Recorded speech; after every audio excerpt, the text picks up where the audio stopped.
ভক্তার ভগবানে কেনা বেচা। হ্যাঁ, কিন্তু দেখুন এই লৌকিক জগতে আমরা যদি দোকানদারের কাছে কেউ কিছু কিনতে যাই, দোকানদার কিন্তু বিনামূল্যে কোনোদিন কাউকে কিছু দেবে না। হ্যাঁ, আমরা যে যা কিছু কিনতে যাই অর্থের বিনিময়ে কিনতে হয়, কিন্তু সব দ্রব্যের মূল্য কিন্তু একরকম। যেমন দ্রব্য তেমনই তার মূল্য। যে যেমন দ্রব্য কিনবে তেমনই তাকে মূল্য দিয়ে দিতে হবে, আর মূল্য দিয়ে দিলে দোকানদার খুব তাড়াতাড়ি তাকে দিয়ে দেবে। কিন্তু আজকে স্বয়ং ভগবান শ্রীকৃষ্ণ, রাধানাথ, রসরাজ শ্রী গোবিন্দ, উনি তার প্রেম পশরা সাজিয়ে নিয়ে বসে আছেন। আজকে নিজেকে বিক্রি করবেন বলে ভগবান নিজের পশরাটি সাজিয়ে বসে আছেন, প্রেমের পশরা। তো ভগবান যে নিজেকে বিক্রি করবেন বলে তার এই প্রেম পশরাটা সাজিয়ে নিয়ে বসে আছেন। তো ভগবানের দোকানে যদি আমরা কেউ কিছু কিনতে যাই, হ্যাঁ ধরুন ভগবানকে আমরা কিনবো, কিন্তু ভগবানকে কিনতে চাইলে বিনামূল্যে কি আর কেনা যাবে? যাবে নাকি? তাহলে ভগবানকে কিনতে হলে অবশ্যই আমাদের মূল্য দিয়ে কিনতে হবে। তাহলে আমরা ভগবানকে কোন মূল্য দিয়ে কিনতে পারি বলুন তো? কোন মূল্য দিয়ে? আমরা অনেকেই বলতে পারি, কেন আমার কোথাও তো কোনো কিছুর অভাব নেই, অনেক কিছু আছে, ধন সম্পদ, টাকা পয়সা, বাড়ি গাড়ি, রাজ ঐশ্বর্য, অট্টালিকা, বহু কিছু আছে। এইগুলো দিয়ে না হয় ভগবানকে কিনে নেব। আসলে কি এই লৌকিক জগতের কোনো অর্থ সম্পদ দিয়ে ভগবানকে কেনা যায়? তাহলে ভগবানকে কেনার উপায় কি দিয়ে কেনা যায়? ভগবানকে কি দিয়ে কিনবেন? আমরা খুব সহজ করে কি বলি যে ভগবানকে কিনতে হলে টাকা পয়সা দিয়ে, অর্থ সম্পদ দিয়ে কেনা যায়নি। এটা ঠিক আছে, লৌকিক জগতের ধন অর্থের কাছে ভগবান নিজেকে বিক্রয় মানবে না। তাহলে ভগবানকে কেনার একমাত্র উপায় কি? আমরা কিনে নিতে পারি প্রেমার ভক্তি দিয়ে। কিন্তু এখানে আর একটা কথা আছে, প্রেম ভক্তি ভালোবাসা এ দিয়ে ভগবানকে কেনা যায়, ঠিক আছে, কিন্তু তারপরেও এই প্রেম আর ভক্তি ভালোবাসার সঙ্গে আর একটা জিনিস মূল্য করে দিতে হবে। আরেকটা জিনিস কি গো? যেটা আমরা মূল্য করে দিতে পারলে ভগবান নিত্যকালের মতো তার হয়ে যাবে, তার কাছে তিনি বিক্রয় মানবেন। তাহলে কোন জিনিসটা এই প্রেম ভক্তির সঙ্গে আমাদের মূল্য করে দিতে হবে? আমাদের তত্ত্বজ্ঞ জানিয়ে দিলেন, এই প্রেম আর ভক্তির সঙ্গে যে বস্তুটি আমাদের মূল্য করে দিতে হবে সেটা কি জানো? তা হচ্ছে আমার আমিত্ব, অর্থাৎ নিজেকে ভগবানের চরণে মূল্য করে দিতে হবে। কিভাবে দেব? তত্ত্বজ্ঞ বললেন কিভাবে দিতে হয় জানো? ভগবানের চিত্রপটে বসে কেঁদে কেঁদে বললেন, ঠাকুর আমার এই জীবনে তুমি যা কিছু দিয়েছিলে, আজকে থেকে আমার প্রভু মনে করে আমার ধন, অর্থ, সম্পদ, প্রাচুর্য, জাতি বিদ্যার উপত্য মহত্ব, প্রিয় পরিজন যা কিছু দিয়েছ আমি সব তোমার চরণে দিয়ে দিলাম। আজকে থেকে প্রভু আমার এই জীবনে যৌবন, আমার এই দেহ মন প্রাণ তোমার চরণে সরস্বতী দিয়ে একবার বলো ভালো, হে গোবিন্দ আজ থেকে আমি তোমার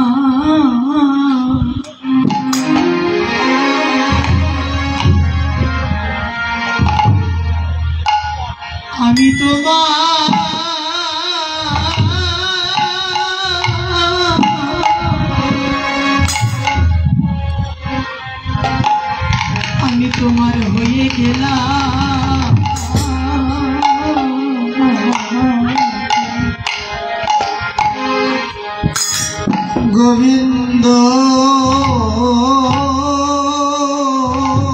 গোবিন্দ হে আজ হইতে আমি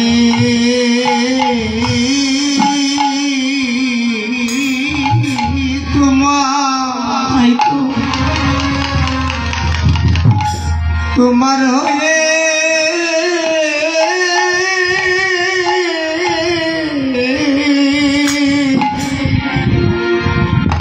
হয়ে গেলাম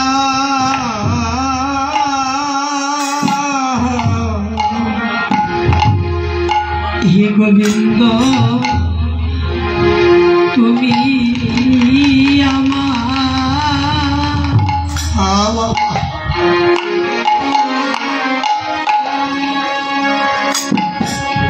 হে গোবিন্দ তুমি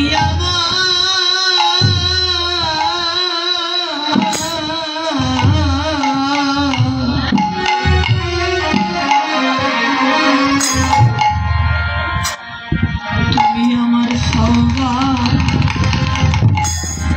না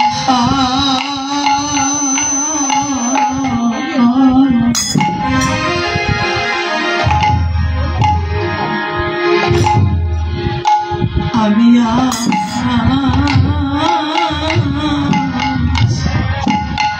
হইতে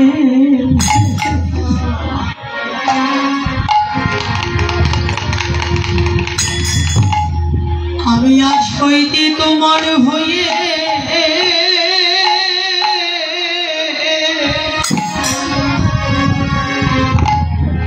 হে গোবিন্দ তোমার হয়ে গেলাম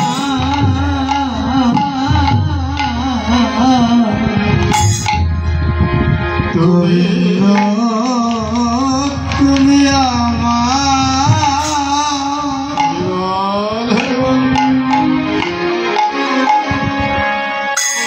তুমি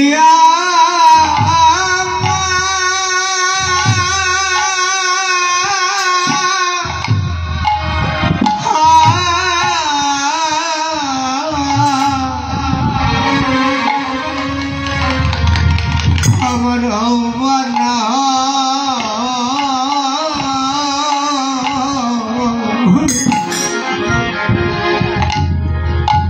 আমি আজ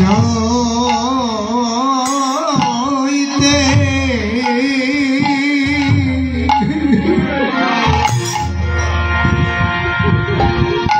তোমার হয়ে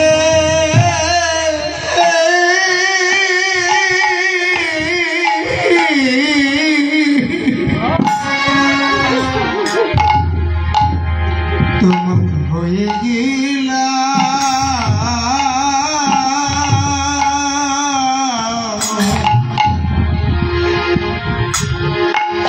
হে গোবিন্দ তুমি কৃপা করে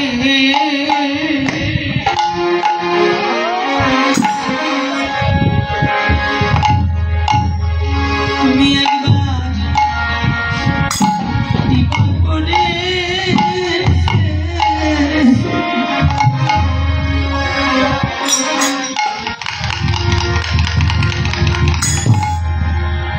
তোমার এই দাসকে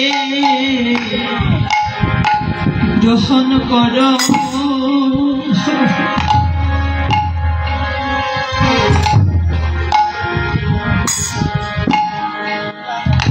আমি আজ হইতে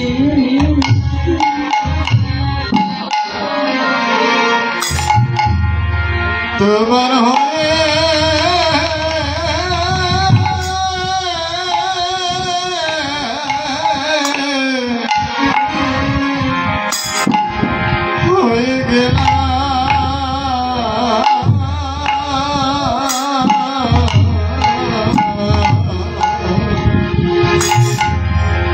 তুমি কৃপা করে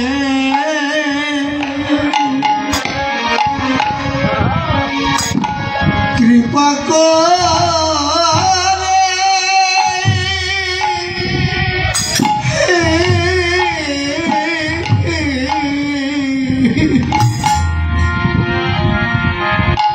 দাসকে গ্রহণ করো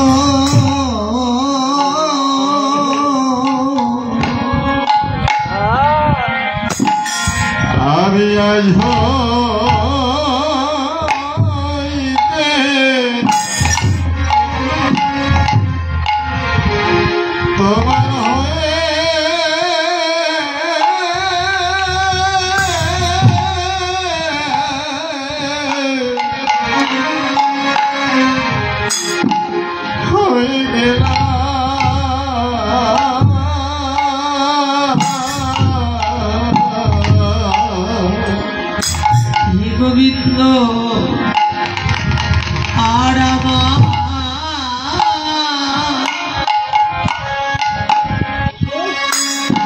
আমার কে বা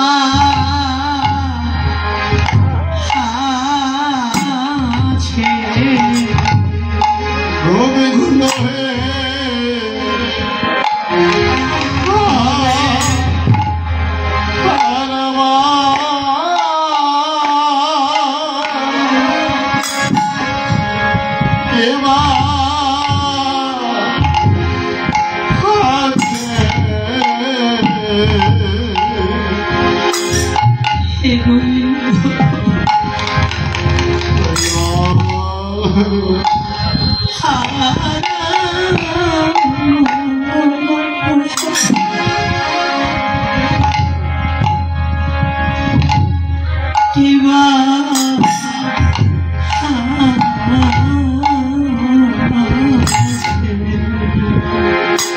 হে গোবিন্দ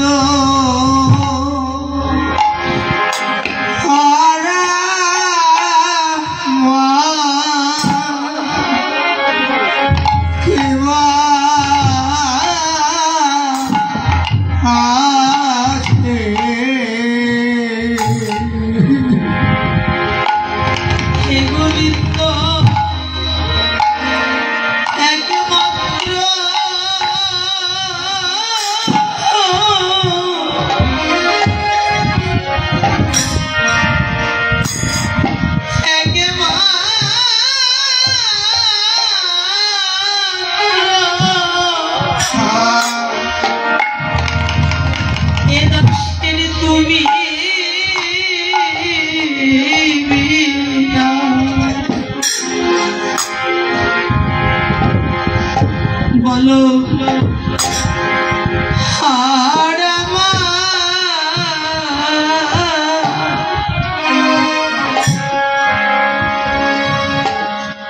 আমার কে মা আর কে মায়া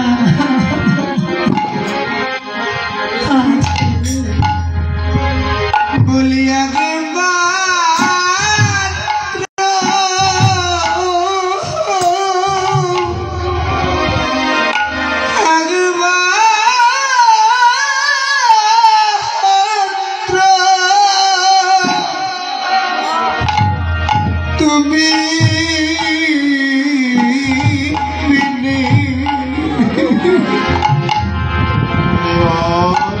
গোবিন্দ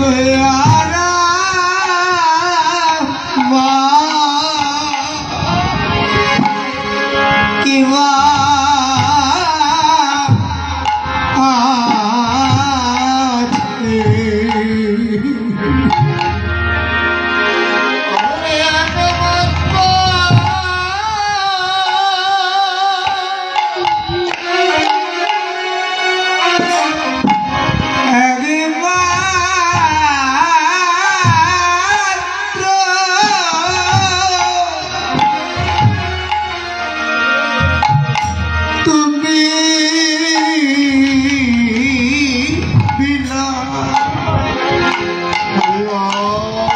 গোবিন্দ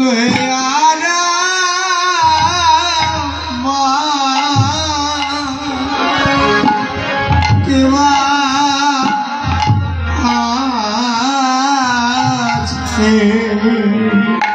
এই জগতে হে গোবিন্দ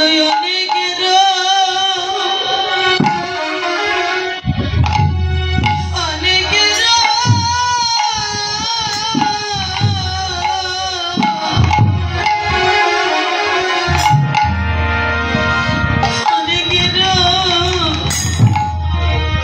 অনেক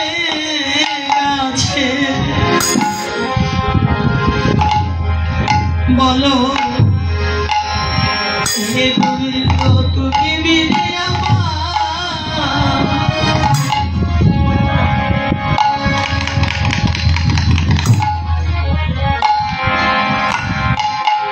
আমার এবার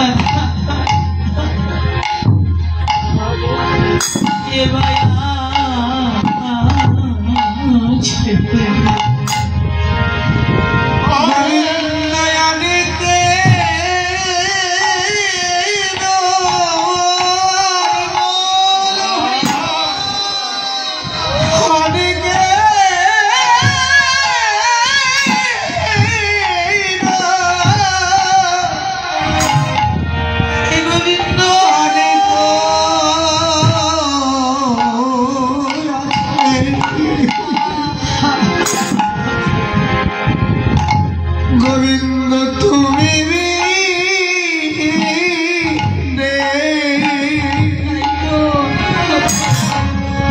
আর কেবা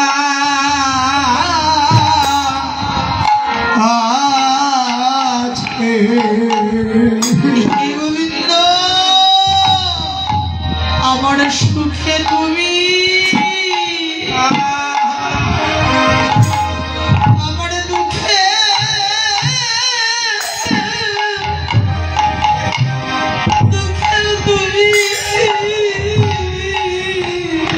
গোবিন্দ হে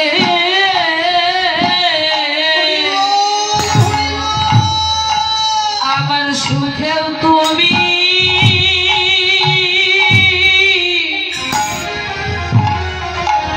আমার দুঃখে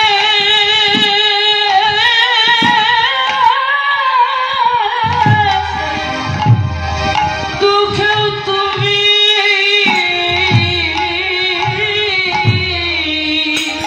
গোবিন্দ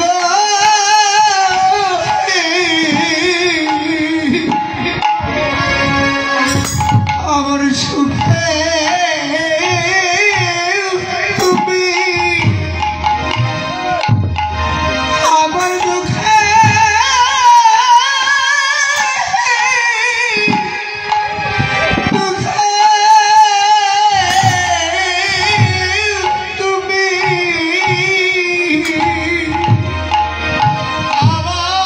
তুমি সুখে তুমি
নিজেকে মূল্য করে প্রেম ভক্তির সঙ্গে রসময় প্রাণবল্লভ গোবিন্দের চরণে নিজেকে যদি কেউ সমর্পণ করে দিতে পারে, গোবিন্দ হে তুমি আমার হবা না হও, কিন্তু আমি তোমার হয়ে গেলাম, এভাবে যদি কেউ আত্মনিবেদন করেন, সেই ভক্তের নিকটে ভগবান নিত্যকালের মতো আপনারে বিক্রয় মানে। তুমি যদি হয়ে যাও সে তো তোমার নিশ্চয়। আমি তো হতেই পেলাম না, কিন্তু সে আমার হবে কি করে? আমি সেই অধিকারটা আজও তো এখনো তো অর্জন করতেই পারি না। সে আমার কি করে হবে, আমি কি করে তাদের পাবো? তাই তো এই সংসার জীবনে ভগবানকে পাইতে গেলে নিজেকে ছুটে দিতেই হবে। কিন্তু দেখো, আমরা অনেকেই ভাবি এত তাড়াতাড়ি নিজেকে দিয়ে দেব। আরে নিজেকে সবে তো দিতেই হবে। রবীন্দ্রসঙ্গীতে অবশ্যই আপনারা জেনেছেন, শুনেছেন, আমার যে সব দিতে হবে সে তো আমি জানি। আমার যত মিত্র প্রভু, আমার যত বাণী, সে তো দিতেই। তাই তো আজ এই সংসার জীবনে আমরা যে যা কিছু ভোগ করছি একদিন একদিন সব তো আমার প্রভু দয়াময়কে বুঝিয়ে দিতেই হবে। কিন্তু সেই দেওয়াটা যত তাড়াতাড়ি দেওয়া যায় তার জন্য ততই মঙ্গল। কারণ জন্মিলে মৃত্যু, এলে যেতে হবে। ধরাধামে যখন আমরা এসেছি, আশা যখন হয়েছে যেতে হবে। হ্যাঁ, মৃত্যু কোনোদিন কাউকে কখনোই ক্ষমা করবে না। আজ নয়তো কাল, কাল নয় পরশু, সময় হলে বিদায়ের ঘন্টা বাজলেই চলে যেতে হবে। কিন্তু কার জীবনে কখন এই বিদায়ের ঘন্টা বাজবে আমরা কেউ জানি না, বলতে পারি না। উপনিষদে কি বললেন? পদ্মপত্রে রাখা জল যেমন সর্বদা টলমল টলমল করে, তদ্রূপ প্রতিটা জীবের প্রাণ ওই পদ্মপত্রে রাখা জলের মতো টলমল করছে, কখন চলে যাবে। কিন্তু যাবই তো, কিন্তু মাঝখানে আমাদের আসার প্রয়োজন কি? কেন এসেছি আমরা? এটা আমাদের জানতেই হবে, এটা আমাকে আপনাকে মানতে হবে। এই পৃথিবীতে আমি কি সংসার করতে আসছি? ভালো মন্দ খেয়ে পড়ে আনন্দ উল্লাস করে এই জীবনটা কেটে দেবো, এই জন্যই কি আমার আশা? না। সংসার জীবনে সংসার ধর্ম আমরা করছি, এটাও আমাদের প্রত্যেকের জন্য বহু, কিন্তু আমাদের মুখ্য উদ্দেশ্য একটাই। মুখ্য উদ্দেশ্য কি? গীতার বাণী। ভগবান শ্রীকৃষ্ণ অর্জুনকে বলেছিলেন, অর্জুন, এই বিশ্ব ব্রহ্মাণ্ডে সমস্ত জীবের পরম উদ্দেশ্য কোনটি জানো? গীতার শ্লোকে বললেন, লব্ধা চাপড়ং লাভং মন্যতে নাধিকং ততস্থিত যস্মিন না দুঃখেন গুরু না আপি বিচার। হে অর্জুন, যাকে পেলে আর জীবনে কিছু, যাকে পেলে সে জীবনে আর নূতন করে কিছুই পাবার স্বাদ জাগে না, যাকে লাভ হলে এই পৃথিবীর গুরুতর দুঃখ যাকে কখনোই বিচলিত করতে পারে না,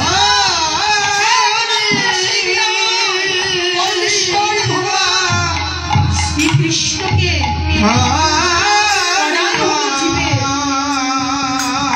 পরম উদ্দেশ্য আমরা ভগবানকে পাবার জন্য এসেছি। যে কিছুর বিনিময়ে হোক তাকে আমাকে আপনাকে পেতেই হবে। আর ভগবানকে পাবার জন্য ভগবানের প্রীতার্থ কর্মের মধ্যে নিজেকে অতিবাহিত করতে হবে। চিন্তায় ধ্যান ধারণায় যদি প্রাণ যায় উত্তম। হ্যাঁ, ভগবান কৃষ্ণ অর্জুনকে এটাও বলেছিল, দেখো অর্জুন, মৃত্যুর সময়কালে যে যে ভাবনা করতে করতে প্রাণ ত্যাগ করেন, পরবর্তীতে সেই ভবযোগ্য দেহ নিয়ে সে জন্মগ্রহণ করেন। যেমন ভরত রাজা হরিণের কথা ভাবতে ভাবতে দেহ থেকে প্রাণটা বেরিয়ে গেল, যে আমি তো চলেই যাচ্ছি, কিন্তু আমি অভাবে আমার এই হরিণটাকে প্রতিপালন করবে কে, আমি ছাড়া তো আর কেউ রইল না। এই চিন্তা করতে করতে প্রাণটা বেরিয়ে গেল, অবশেষে হরিণ হয়েই জন্ম নিতে হলো। কিন্তু হরিভক্তি নষ্ট হয় না। আর দ্বিতীয়বারে কি ছিল, অর্জুন মৃত্যুর সময় গেলে যদি কেউ আমার ভাবনা করতে করতে প্রাণ ত্যাগ করতে পারে, এরা দেহান্তে গিয়ে আমাকে প্রাপ্ত হবে, তারা পুনর্জন্ম হবে। তো আগে থেকে যদি ঈশ্বরের চিন্তা আমরা না করি, শেষের সময় আসে না। আগে থেকে যদি অভ্যাস না করা থাকে, শেষ দিনে হবে না। এই জন্য আগে থেকে আমাদের সকলেরই সচেতন হওয়া উচিত। প্রত্যেকটা দিন, প্রতিটা মুহূর্ত, প্রতিটা সময়, নিঃশ্বাসে প্রশ্বাসে, ধীরে ধীরে, দণ্ডে দণ্ডে আমাদের ঈশ্বর ভাবনা, ঈশ্বর চিন্তায়, ঈশ্বর স্মরণে যদি আমরা কাটিয়ে দিতে পারি, সেই ভাবনায় যদি প্রাণ চলে যায়, আমাদের জন্ম মৃত্যু হবে মধুর মধুর। রাধে রাধে। জন্ম মধুর বৃন্দাবনে, জন্ম মধুর মরণ মধুর। আসলে ভারতবর্ষে যে বৃন্দাবন আছে, ওখানে গিয়ে জন্ম মৃত্যু হলে মধুর বলা হয়, কারণ ওখান থেকে আমরা যে যত দূর দূরান্তরে থাকি না কেন, দেখুন এই বিষয়টা, কোন যদি একজন কৃষ্ণ ভক্ত মা ঈশ্বরের চিন্তায় সেই বৃন্দাবন ধাম ভগবান শ্রীকৃষ্ণের চিন্তা করতে করতে যদি একটা শিশুকে পৃথিবীতে আনতে পারেন, হ্যাঁ, ওই শিশুর জন্ম হয় মধুর। আসার পর থেকে দেখবেন ওর মধ্যে লক্ষণ পাওয়া যায়, ও ভক্তি নিয়ে, হ্যাঁ, ভক্তির স্বভাব নিয়ে, গুণ নিয়ে পৃথিবীতে আসছে। আর মরণ মধুর, বৃন্দাবনে মরণ মধুর, ওই বৃন্দাবনে নয়, ওই বৃন্দাবন থেকে আমরা যে যত দূর দূরান্তরে থাকি না কেন, সেই বৃন্দাবন ধাম চিন্তা করতে করতে, ওই ব্রজধাম চিন্তা করতে করতে, ব্রজেন্দ্র নন্দন কৃষ্ণের ভাবনা করতে করতে যদি কারো দেহ প্রাণ চলে যায়, তার মৃত্যু হয় মধুর মধুর।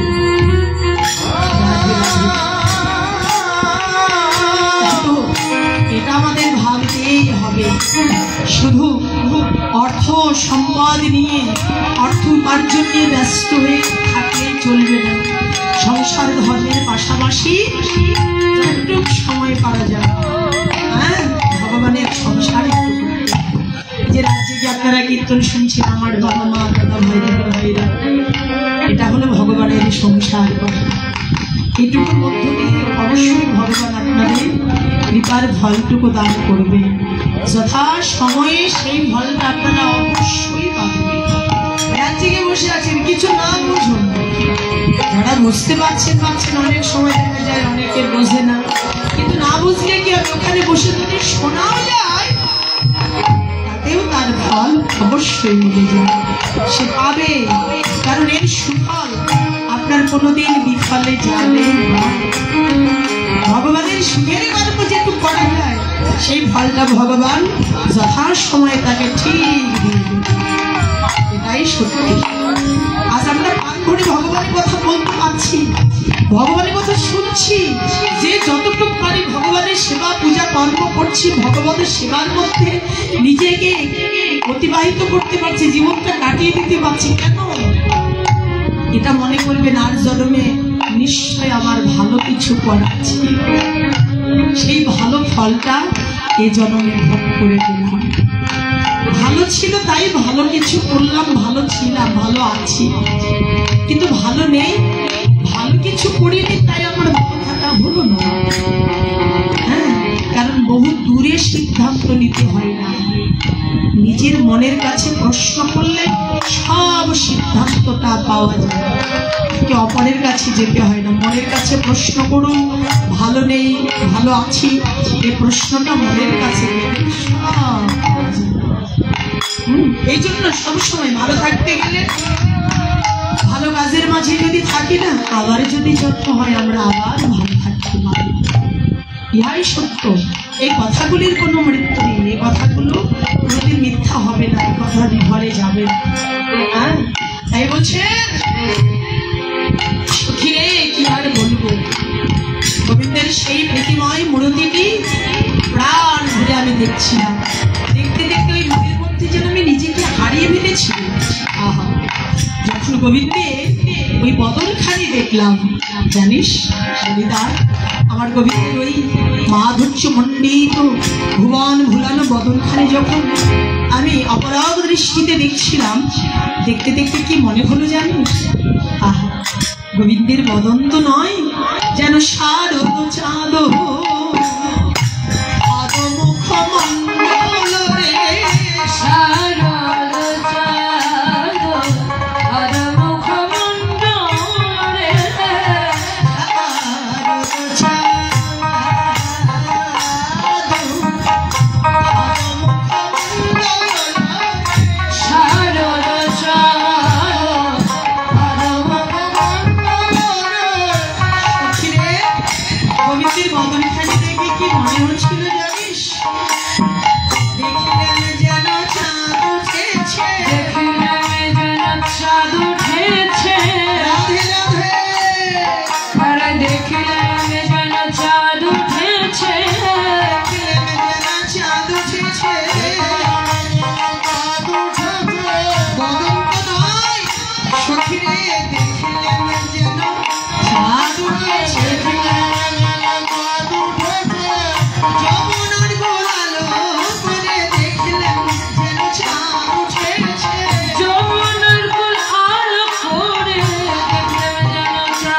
শারদীয় পূর্ণিমার চাঁদ। সখীরে শুধু তাই নয়, শারদ চাঁদ মুখ মণ্ডল রে,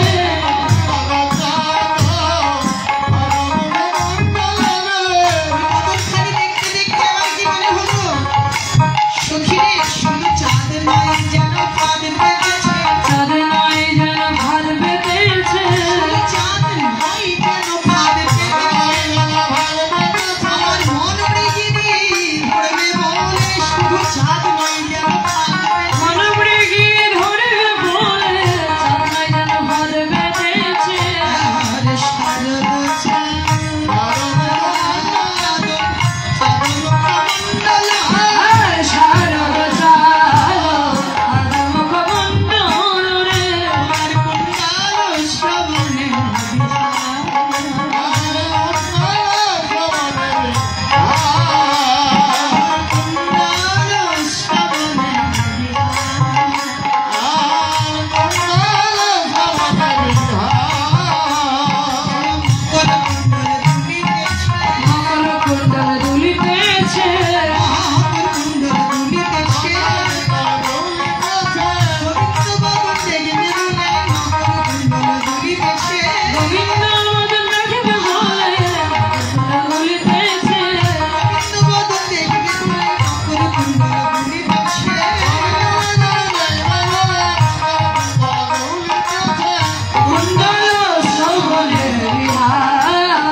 গোবিন্দের গরনে যে কুণ্ডল ছিল দেখলাম বেশ মৃদু মৃদু দুল ছিল।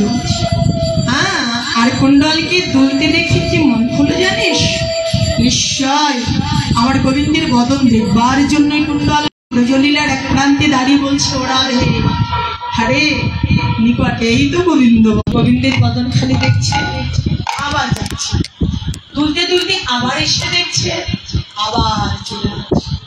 তাতে দেখা গেল কি কুণ্ডলে যতবার গোবিন্দের বদন সামান্য বদন তো নয়, ও দেখি কি আর স্বাদ মেটানো যায়? অনুরাগে বলছিলেন, সখীরে ওই গোবিন্দের বদন কিন্তু আমার একদিনের দেখা নয় রে সখী। জনময়া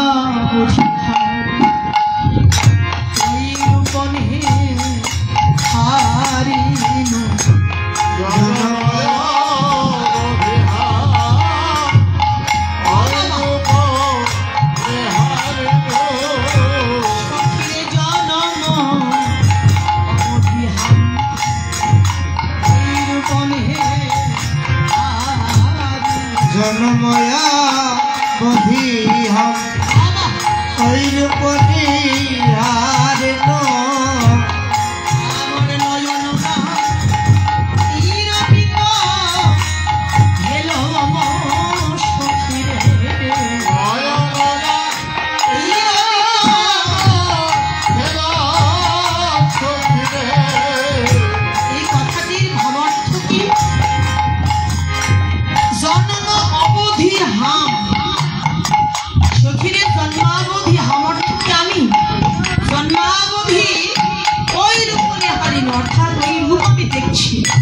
তাতে কি হলো?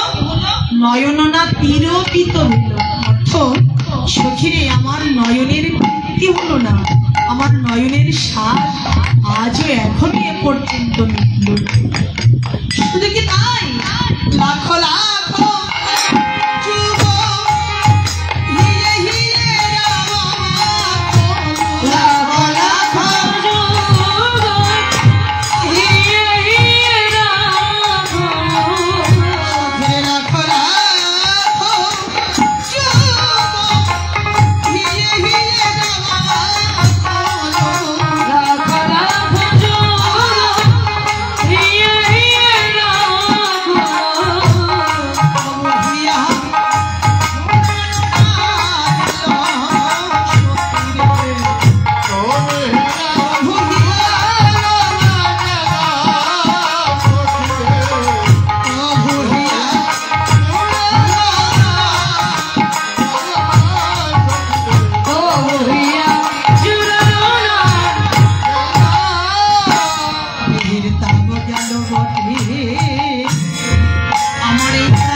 বলবো।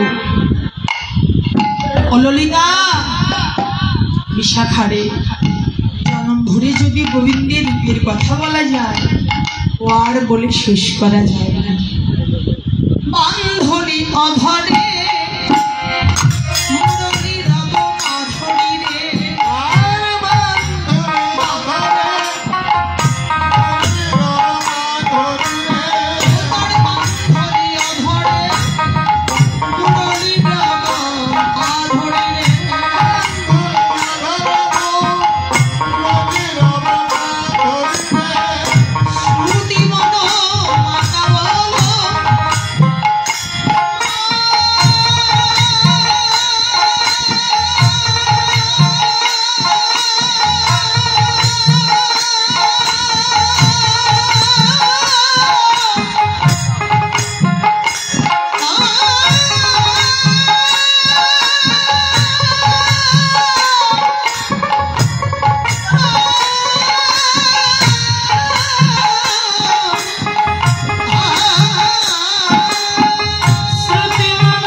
শব্দের অর্থ কি? বিনোদ শব্দের অর্থ হচ্ছে আমার বধূকে আমি যত দেখি তত আমি নূতন নূতন দেখি। সখীরে যেন নিত্য নবায়ন, আমি কোনোদিন পুরাতন দেখতে পেলাম। আমাদের সখী ভাবের বৈষ্ণব কবি বলছে, বিনোদিনী ভালোবাসার মানুষ, সে কোনোদিন পুরাতন হয় না গো। হ্যাঁ, ভালোবাসার মানুষ সে সুন্দর কুৎসিত যেমনই হোক, যাকে মনে প্রাণে ভালোবাসা যায় ওই মানুষটিকে জনম জনম যদি সম্মুখে বসে রেখে একভাবে যদি দেখা যায় তো ওই মানুষটি কোনোদিন তার কাছে পুরাতন হয় না। এটা হচ্ছে ভালোবাসার নিয়ম। হ্যাঁ, তো বিনোদিনী রাধে তোমার জীবনের একমাত্র আরাধ্য রসময় গোবিন্দ, তোমার জীবনের ইষ্ট দেবতা প্রাণ বল্লভ গোবিন্দ, তুমি জীবনে যাকে সার করেছ, তাই তো তুমি তোমার গোবিন্দকে কোনোদিন পুরাতন দেখো না, তুমি শুধু নূতন রূপে দেখো। তাই রাধারানী বলছে, সখীরে আমার প্রাণ বল্লভ গোবিন্দে সকলে নতুন, সকলে নতুন, সকলে নতুন, সকলে নতুন, সকলে নতুন, সখীরে তার চরণ হইতে মস্তক অধিকার সকলে নতুন, চরণ হইতে মস্তক সকলে নতুন। সব বিনোদ বিনোদ অর্থাৎ সবই নতুন। তার মস্তক থেকে চরণ পর্যন্ত, চরণ থেকে মাথা পর্যন্ত, আর সমস্ত তনু, সমস্ত অঙ্গ, সব যা দেখি সব নতুন। সখীরে আমার বধুর বিনোদ কপালে বিনোদ তিলক, বিনোদ কপালে বিনোদ তিলক, বিনোদ কমলে বিনোদ তিলক, বিনোদ বিনোদ সাহায্যে, বিনোদ বিনোদ সাহায্যে। বিনোদ বিনোদ সাজে, সখীরে বধুর তিলক দেখে তিলক ভুলে, তিলক দেখে তিলক ভুলে। তিলক দেখে তিলক বলে, সখীরে আমি ভুলবো না কেন ওই তিলক দেখে তিলক ভুলে। আমি ভুলবো না কেন তিলক দেখে তিলক ভোলে। সখীরে আমি ভুলবো না কেন বধুর তিলক দেখে তিলক ভুলে।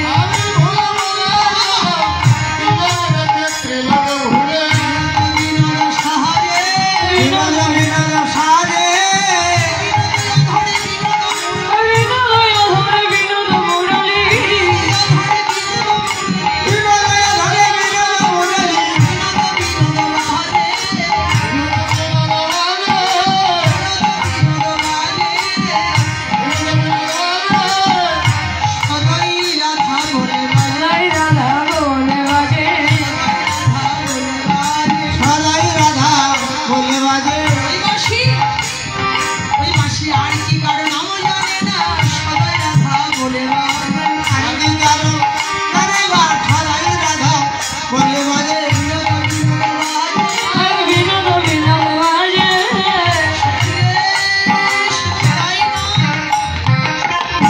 আর কি দেখলাম আমার বধূর বিনোদ কোটিতে বিনোদ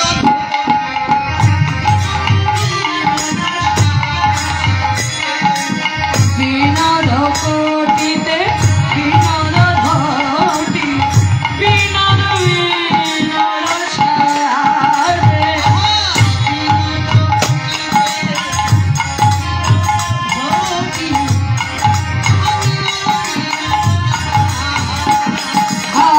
বিনোদ কোটিতে বিনোদ ঘটি, বিনোদ বিনোদ সাজে।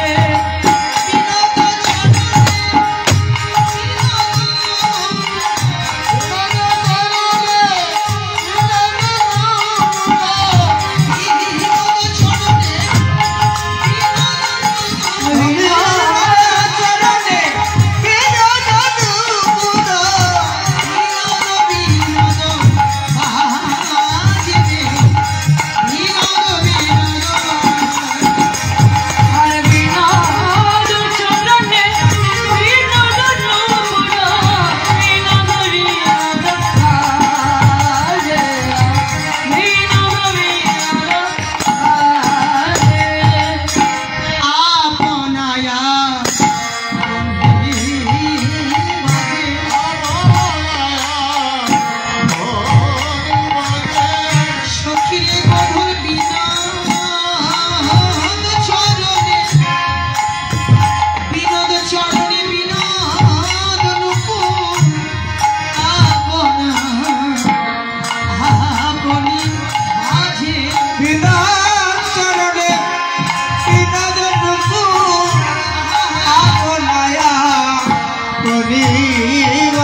একটা আশ্চর্য জিনিস।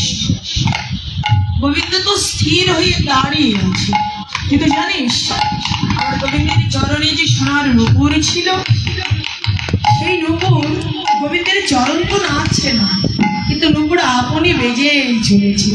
কিন্তু কি করে সম্ভব বলতো? কারণ নূপুর বাজাতে গেলে চরণ দুটো তো নাচাতে হবে, চরণ যদি না নাচে নূপুর বাজে কি করে? কিন্তু আমি দেখলাম সবই একেবারে আশ্চর্য।